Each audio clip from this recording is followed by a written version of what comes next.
सोचिए, ये कोइंसिडेंस है कि आप हजारों वीडियोस को छोड़कर आज हमारी आवाज, हमारा ये वीडियो देख रहे हैं। ये कोइंसिडेंस है या फिर प्लान्ड? आपके लिए, हमारे लिए ये कोइंसिडेंस ही है। अगर आपके पेरेंट्स ना मिले होते, वो 100 मिलियन से एक छोटा सा स्पर्म अगर उस एग को फर्टिलाइज नहीं करता तो आप पैदा नहीं होते।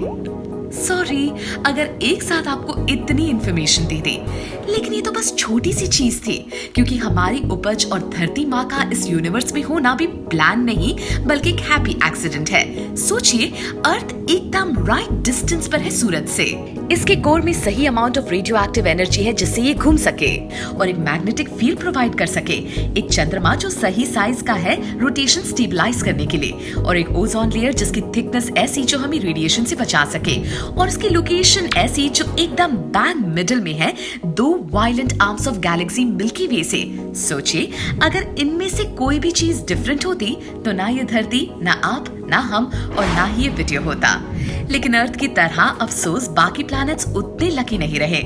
और इन प्लैनेट्स पर लाइफ सपोर्ट की बात भूल जाइए। अगर इन प्लैनेट्स पर लाइफ सपोर्ट की बात भी की जाए तो वो एक क्रेजी आइडिया होगा, क्योंकि इन प्लैनेट्स के बारे में जानकर even our astrophysicist have been left in shock, जिससे ये अपनी पढ़ाई पर क्वेश्चन कर रहे हैं। तो आखिर ये प्लैनेट्स है कौन से, और अगर हम इस पर रहते तो क्या करते?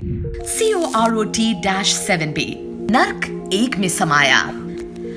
मॉन्सरोस के कॉन्स्टलेशन में बसा हुआ ये प्लैनेट धरती से 489 लाइट ईयर्स अवे है। कह सकते हैं COROT-7b के दो पहलू हैं, रात और दिन। सच में ये प्लैनेट अपने पेरेंट स्टार सन से 60 टाइम्स क्लोजर है। अगर ये फैक्ट चौंकाने वाला नहीं है तो ये सुनिए, ये प्लैनेट टाइडली लॉक्ड है, जिसका मतलब है कि ये अपने पेरेंट स्टार के इर्द गिर्द ही घूमता है। जिस तरह से मून अर्थ के चक्कर लगाता है, वैसे ये प्लैनेट एक साइड लाइट देखता है तो दूसरी साइड डार्कनेस। बेचारा प्लैनेट स्प्लिट पर्सनालिटी वाले डिसऑर्डर से जूझ रहा है। वैसे COROT-7b जब सूरज को देखता है तो ये 4700 फ़ारेनहाइट जितना तपता है, जो काफी है एक पत्थर को पिघलाने के लिए। और इसी वजह से यहाँ पेबल्स बन जाते हैं जो कंडेंस होकर यहाँ पत्थरों की बारिश होती है। और बाय चांस भी अगर आप उस साइड ऑफ प्लैनेट पे स्टक हैं तो आपकी ठंड के मारे जान निकलने वाली है। कहने को आपकी एक ही सेकंड में जान निकलने वाली है, क्योंकि यहाँ का तापमान 392 डिग्रीज फ़ारेनहाइट बिलो जीरो होता है। तो यहाँ जाना चाहेंगे ग्लेस 436b बर्फ पर आग। चलिए अब आपको मिलवाते हैं गेम ऑफ थ्रोन्स प्लैनेट से। इस प्लैनेट ने तो साइंटिस्ट की नाक में दम कर दिया है। ये प्लैनेट एक स्टार के अराउंड घूमता है जो लियो कॉन्स्टलेशन में है, और इस पर फायरी आइस होती है। क्या अब गेम ऑफ थ्रोन्स कॉन्टेक्स्ट समझा? Glace 436b 2.5 million miles away है अपने पेरेंट स्टार से, जो वैसे बहुत ज्यादा करीब है, लेकिन इसका सरफेस कोल्ड आइसी है जो कभी पिघलता नहीं है, पर फिर भी ये आग से लपटा रहता है। इसका रीजन ये है कि भले ही आग इसे पिघला दे, लेकिन इसकी ग्रेविटेशनल ताकत इसे फिर से आइस बना देती है। 55 कैंक्री E हीरा है सदा के लिए। सोचिए, अगर दुनिया की सभी दौलत को इकट्ठा किया जाए तो वो मेरवी ओशन में एक ड्रॉप जैसी होगी। 55 कैंक्री E जो अर्थ के मुकाबले 2 गुना बड़ा है। ये 41 लाइट ईयर्स अवे है कैंसर कॉन्स्टलेशन से, और ये काफी फेमस है एक चीज के लिए। दरअसल इस प्लैनेट का 1/3 हिस्सा डायमंड से कवर है, वो जो बेसिकली अपने एटमॉस्फेरिक कार्बन पर अपने पेरेंट स्टार की हीट और प्रेशर से बनता है। तो फिर इसका मूल्य कितना होगा आप सोच भी नहीं सकते। $26.9 मिलियन, जो कि 26.9 फॉलोड बाय 30 zeros है। क्यों चौंक गए? तो आम इंसान की भाषा में बोले तो हमारी अर्थ की GDP 2019 में थी $142 ट्रिलियन, जिसका मतलब है कि डायमंड स्टडड ये प्लैनेट अर्थ की GDP के मुकाबले 200 क्वाड्रिलियन टाइम्स ज्यादा है। और इतना ही नहीं, हमारे देश का सारा कर्जा ये प्लैनेट सिर्फ 0.2% में चुका सकता है। वाह, तो कब जाएं इस प्लैनेट पर? जल्दी तो चलो। TRES-2b कालू। हम काले हैं तो क्या हुआ दिलवाले हैं। काश 2014 की डिस्कवरी वैंटा ब्लैक को भी देखकर हम यही कह सकते। इस पर बसा हुआ प्लैनेट TRES-2b ऐसा है जो 99.965% लाइट एब्सॉर्ब कर लेता है, जो गैलेक्सी में गुमसुम चुप चुप करके अब तक अपनी जगह बनाए हुए है। और इसका नाम है TRES-2b। हमारे सोलर सिस्टम से 750 लाइट ईयर्स अवे ये प्लैनेट ड्रैको कॉन्स्टेलेशन का हिस्सा है। और आप मानेंगे नहीं, लेकिन TRES-2b प्लैनेट अब तक का सबसे डार्केस्ट प्लैनेट माना गया है, जो सिर्फ 1% ही लाइट देता है। इसे चमत्कार ही कह लीजिए कि इतना डार्क होने के बावजूद हमने इसे खोज लिया। पर सबसे इंपॉर्टेंट सवाल तो ये है कि आखिर ये प्लैनेट इतना डार्क क्यों है, जो फिर हमें अपना सर खुजलाने पर मजबूर कर देता है कि अगर ये डार्क प्लैनेट है तो सोचिए अर्थ के आजू बाजू कितने डार्क प्लैनेट्स होंगे, और हमने अब तक इसे खोजा क्यों नहीं। क्वाइट मिस्टीरियस, हाँ। HD 189733b, कांच की बारिश। हमसे 64.5 लाइट ईयर्स अवे ये प्लैनेट वल्पेक्युला नाम के कॉन्स्टेलेशन का हिस्सा है, और ये प्लैनेट हमारी लिस्ट में सबसे ज्यादा इंटरेस्टिंग है। HD 189733b एक ऐसा प्लैनेट है जहां कांच की बारिश होती है, वो भी सीधे नहीं, साइडवेज, वो भी 7 times then the speed of sound. सोचिए ये सच है। इस गुरूर वाले प्लैनेट की विंड्स 5400 माइल्स पर आवर तक जाती है, जिस वजह से यहाँ बारिश सीधी नहीं तिरछी होती है। बेसिकली एक सिलिका कॉन्सेंट्रेटेड एटमॉस्फेयर इस प्लैनेट के बादलों में मोल्टन ग्लास पैदा करता है, जो सख्त होकर गिरता है। तो जब अगली बार आप बारिश में छम छम करे तो याद रखना, गॉड को थैंक यू जरूर बोलना, क्योंकि पानी कांच की बारिश से तो बेटर है। Kepler-16b, सच का टैटूइन। क्या आपको टैटूइन प्लैनेट याद है, जो लेजेंडरी ल्यूक स्काईवॉकर का घर था इन स्टार वॉर्स, जो 2 स्टार्स के अराउंड रिवॉल्व करता है, जिससे एक बाइनरी सिस्टम बनता है। अगर हम कहें कि रियल लाइफ नहीं बल्कि रियल लाइफ में भी प्लैनेट एग्जिस्ट करता है तो क्या विचार होंगे आपके। Kepler-16b जो हमसे 200 लाइट ईयर्स अवे है, वो साइग्नस कॉन्स्टेलेशन जो हमारी वेरी ओन मिल्की वे में है उसका हिस्सा है, और यही प्लैनेट बाइनरी 2 स्टार सिस्टम के अराउंड रिवॉल्व करता है, जस्ट लाइक टैटूइन। लेकिन दोस्तों, यहाँ स्टार वॉर्स की तरह ड्रॉइड्स नहीं मिलेंगे। जी हाँ, भले ये टैटूइन जैसे दिखे, लेकिन Kepler-16b पर लाइफ सपोर्टिव नहीं है, क्योंकि यहाँ इस एटमॉस्फेयर में हाइड्रोजन, मीथेन और छोटी तादाद में हीलियम पाए जाते हैं। WASP-12b, अंडे का फंडा। ये प्लैनेट भी ऑलमोस्ट TRES-2b की तरह दिखता है, लेकिन यही उसकी मेन यूएसपी नहीं है। हमसे 1410 लाइट ईयर्स दूर ये कॉन्स्टेलेशन ऑर्गिया का हिस्सा है। WASP-12b ऑलमोस्ट 1.8 टाइम्स बड़ा है जुपिटर से। ये काफी नीडी भी है, क्योंकि ये अपने पेरेंट स्टार के बहुत क्लोज है, अराउंड 2,115,000 माइल्स अवे। इसके पेरेंट स्टार की ग्रेविटी इस प्लैनेट को स्ट्रेच कर देती है, जिस वजह से इसका आकार अंडे जैसा हो जाता है। ग्लीस 581c, कागार पर टिके रहो। हमसे 20 लाइट ईयर्स अवे ये प्लैनेट लिब्रा नाम के कॉन्स्टेलेशन में है, जो काफी कुछ मिलता जुलता है COROT-7b से। इसका नाम है ग्लीस 581c। ये प्लैनेट भी अपने पेरेंट स्टार से टाइटली लॉक्ड है और काफी डुअल फेस्ड है। एक तरफ यहाँ तेजदार गर्मी पड़ती है तो दूसरी तरफ सन्नाटे वाली ठंड। पर एक छोटा सा डिफरेंस है दोनों प्लैनेट में। एस्ट्रोनॉमर्स ये मानते हैं कि अर्थ जैसी यहाँ भी जिंदगी खिलखिला सकती है। तो क्या ये सच में पॉसिबल है? आंसर आपको सरप्राइज कर देगा। दरअसल 2 एक्सट्रीम वेदर्स के बीच जिंदगी एक छोटी सी स्ट्रिप पर बसती है, जिसे टर्मिनेटर जोन कहा जाता है, जिसका टेम्परेचर बस सही है लाइफ सपोर्ट के लिए। WASP-17b एक बड़ा गोला। इस प्लैनेट को समझना थोड़ा मुश्किल है, क्योंकि अगर हम समझाने जाए तो सरप्राइज निकल जाएगा। स्कॉर्पियस नाम के कॉन्स्टेलेशन में बसा ये प्लैनेट 550 लाइट ईयर्स दूर है हमसे। WASP-17b अतरंगी प्लैनेट है। इतना अतरंगी प्लैनेट है ये कि आज तक हम फिगर आउट नहीं कर पाए हैं कि आखिर ये ऐसा बिहेव क्यों करता है। तो आखिर इस प्लैनेट में ऐसा क्या अजीबोगरीब है, चलिए जानते हैं। पहले तो ये जुपिटर के मुकाबले 2 गुना बड़ा है, लेकिन बड़ा मतलब इसका मास सिर्फ आधा ही है, जिस वजह से यहाँ की डेंसिटी काफी लो है। इस वजह से इसे बड़ा गोला कहते हैं। दूसरी और बात भी बहुत अजीब है, ये अपने पेरेंट स्टार के आसपास सीधा नहीं बल्कि रेट्रोग्रेड ऑर्बिट में घूमता है, मतलब बैकवर्ड्स घूमता है। वैसे इस प्लैनेट ने काफी आर्ग्यूमेंट्स को भी बढ़ावा दिया है। ग्लीस 1214b, पानी का प्लैनेट। क्या आपको मूवी इंटरस्टेलर में पानी वाला प्लैनेट याद है? वेल, ये काफी सिमिलर है उससे। हमसे 48 लाइट ईयर्स अवे ये प्लैनेट ओफ्यूक्यूअस कॉन्स्टेलेशन में बसा है। ग्लीस 1214b एक विशाल वाटर वर्ल्ड है, 3 गुना बड़ा अर्थ से, जिसमें इसका पानी इसके 10% ऑफ मास को कंट्रीब्यूट करता है। अगर कंपेयर करें तो अर्थ के पानी का कंट्रीब्यूशन सिर्फ 0.05% मास ही है। तो सोचिए अगर आप यहाँ स्विमिंग करने निकले तो क्या हाल होगा। कहा जाता है कि ग्लीस 1214b के ओशंस की डेप्थ 1600 किलोमीटर्स की है। आपको अर्थ लैंग्वेज में कहें तो अर्थ का ocean Mariana trench 11 kilometre deep है। तो आप खुद ही अंदाजा लगा सकते हैं। सोचिए हमने तो अब तक सिर्फ 5% ही पानी के अंदर रहने वाली स्पीसीज को समझा है। सोचिए इस वाटर प्लैनेट में कितने अजीबोगरीब जानवर होंगे। इंसान का स्पीड के साथ हमेशा एक एडिक्शन रहा है।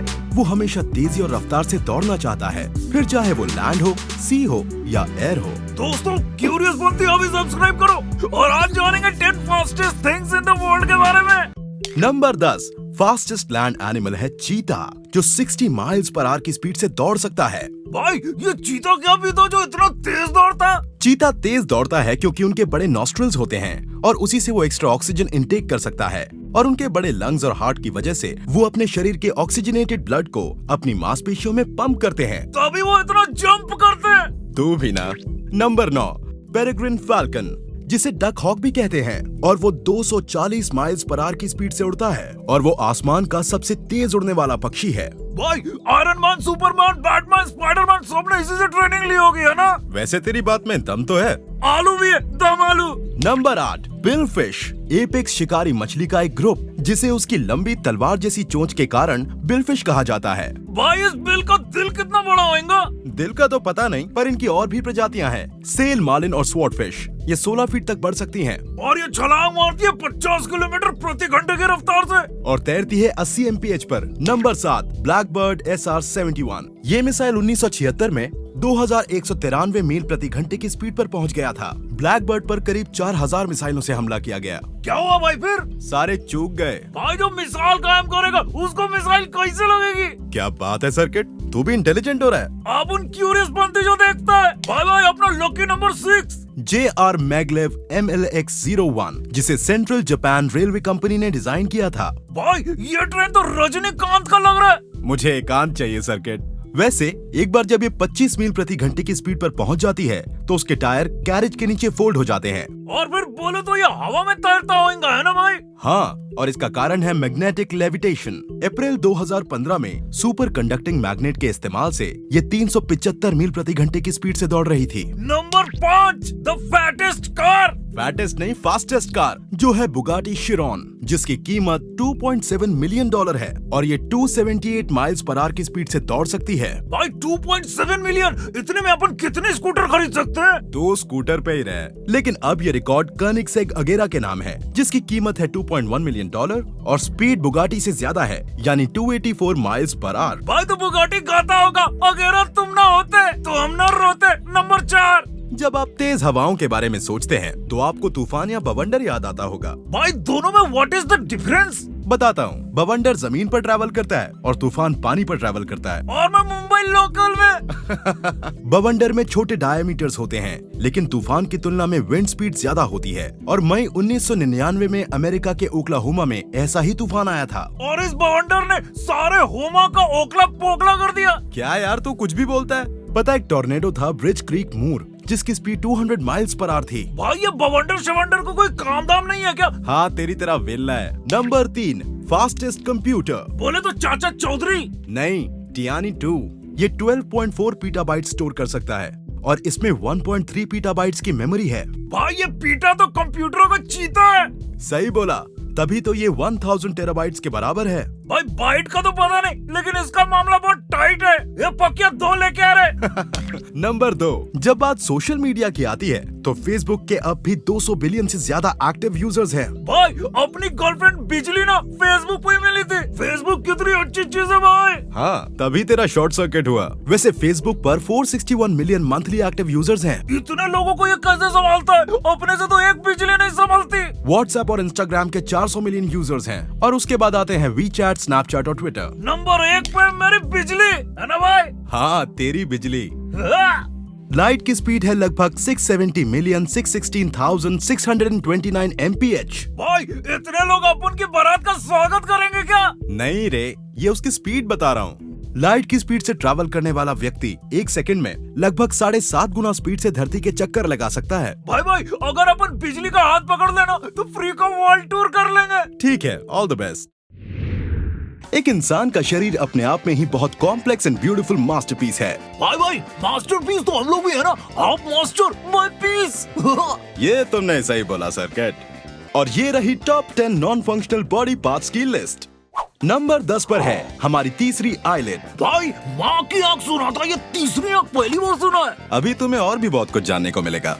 थर्ड आईलिड यानी प्लीका सेमिलुनारिस, ये पाई जाती है यहाँ यानी टीयर डक्ट पर। मतलब दिल के और माँ के आंसू इधर ही से बहते भाई। बिल्कुल, और ये आंखों को हिलाते समय आंसू निकलने और आंखों में फंसे कचरे को निकालने में मदद करता है। मतलब 2 in 1। जानवरों में अगर थर्ड आईलिड देखनी है तो मगरमच्छ की आंखों को जरूर देखिएगा। भाई मगरमच्छ की आंखों में देखना टू मच हो जाएगा भाई। नंबर 9 पर है डार्विन्स पॉइंट या ट्यूबरकल। ये त्वचा की छोटी तह है जो लगभग 10% लोगों के ऊपरी कान में बन सकती है। भाई अपन जब कान के नीचे बजाते हैं ना तो मालूम ही नहीं कि क्या बजा रहे। मार पिटाई की बात नहीं करते सर्किट। साइंटिस्ट का अनुमान है कि जब किसी शिकारी का शोर सुनाई दे तो इसे स्विवल बनाने में मदद मिलती है। भाई बोले तो दरवाजे पे कुंडी मार के क्या? नहीं। नंबर 8 पे बाल, इसकी खाल निकालते भाई। बाल भले ही दिखने में अच्छे हों, लेकिन ये नहीं भी हैं तो भी कोई फर्क नहीं पड़ता। वैसे ये बॉडी को इंसुलेट करने में मदद करता है और गर्म मौसम में सूरज की हार्मफुल रेस को दिमाग को हर्ट करने से बचाता है। ये बाल तो अपन के बॉडी का ढाल निकला भाई। बिल्कुल सही कहा। वैसे आईब्रोज की वजह से पसीना आंखों में नहीं गिरता और दाढ़ी के बाल आपकी लुक को और बेहतर बना सकते हैं। तो अभी तो अपन रखता है ना। Number 7 appendix. हमें अपेंडिक्स का तब पता चलता है जब हम में से किसी को अपेंडिसाइटिस होता है। अपेंडिसाइटिस में पेट में दर्द होता है और खाना खाने में परेशानी होती है। हैंगओवर के बाद भी ऐसा ही होता है भाई कभी कभी। अपेंडिक्स एक स्मॉल पिंक पाउच होता है जिसके बढ़ने से पेट में सूजन होती है और यूएसए में तो हर साल 3 लाख लोग अपेंडिक्स का ऑपरेशन करवाते हैं। भाई लोग ठीक से खाने का तभी लोचा नहीं होगा। मेरा लकी नंबर 6 ये है कॉक्सिक्स या टेलबोन, जो होती है आपकी स्पाइन के नीचे। इसमें 3 से 5 वर्टेब्रे शामिल होते हैं जो सेक्रम के नीचे होते हैं। ये एक पूंछ का अवशेष है जिसे हमारे पूर्वजों ने थोड़ा संतुलन प्राप्त करने के लिए इस्तेमाल किया होगा। पहले के लोग बोलते थे ना भाई कि पूंछ नहीं तो कुछ नहीं। नंबर 5 पर है हमारे दांतों का वो दांत जिसे कहते हैं विजडम टूथ यानी अकल दाढ़। भाई मेरी दादी बोलती थी कि मेरा 32वां अक्ल दाढ़ी है। मालूम है कितना है? जैसे समय के साथ मनुष्य विकसित होते गए, मानव जबड़े छोटे होते गए। इसीलिए जब हम अडल्टहुड में आते हैं तो विजडम टूथ आपके जबड़े में वास्तविक दर्द पैदा कर सकते हैं। भाई अपने तो एक ही घूसे से वो दर्द पैदा होता है। Number 4 men's nipple. महिलाओं को निपल की आवश्यकता इसीलिए होती है ताकि वो अपने बच्चों को ब्रेस्ट फीड करा सके। लेकिन पुरुषों के निपल क्यों होते हैं? भाई आपके इस सवाल ने तो मेरा माथा घुमा दिया। आगे बढ़े क्या? नंबर 3 पर है टॉन्सिल्स।